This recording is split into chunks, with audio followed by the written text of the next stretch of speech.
my God, so you might just spot the next like Arnold Schwarzenegger or Van Damme sitting here. Yeah, yeah. It's a great place to get together with people around the world. You said in '84 it was still the tough days, right? Now, I can count on my fingers the amount of Indians from India who made it in LA. It is an amazing place, but it's a tough place. Tell me how you went about making it. Well, growing up in India, first of all, going to watch movies, we are very much a movie-going country.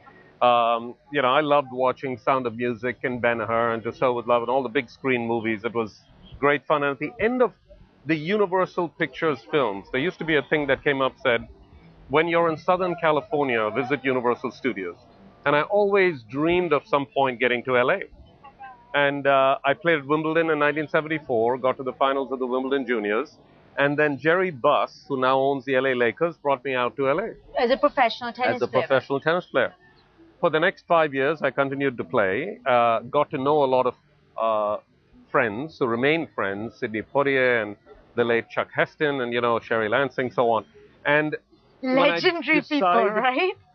Great people, wonderful. You just throw them in there, like, okay, I knew them, yeah, okay.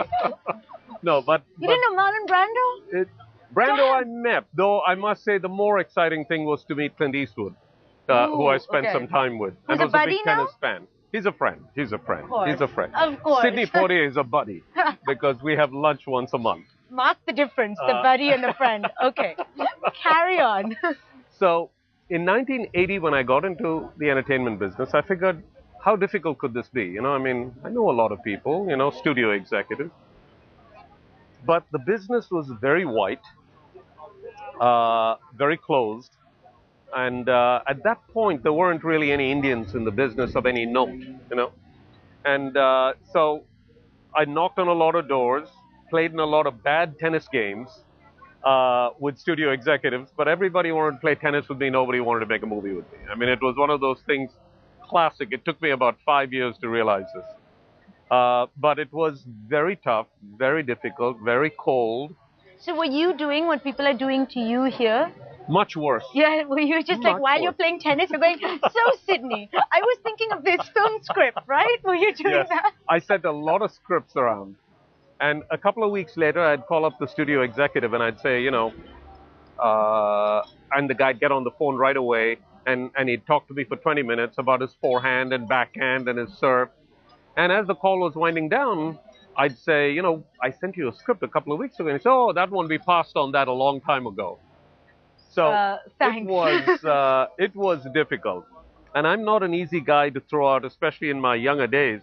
If I got my foot in the door, I kind of, I was difficult to throw out. But what was it about, the films that you were ready to give up quite a successful tennis career and just jump into a career that really is like based on luck, a lot of perseverance. Well, it's certainly not part of my family's background. And so they were upset with you, right? Your father was just like, what are you thinking? They were, yeah. Because we were all in tennis. It was a great period for tennis. The decade of the 70s was wonderful. So it was really a strange move. But like I think any of us in the entertainment business, it's passion kind of takes over. And if you want it badly enough, you go after it. And I went after it. The first 5 years was incredibly difficult.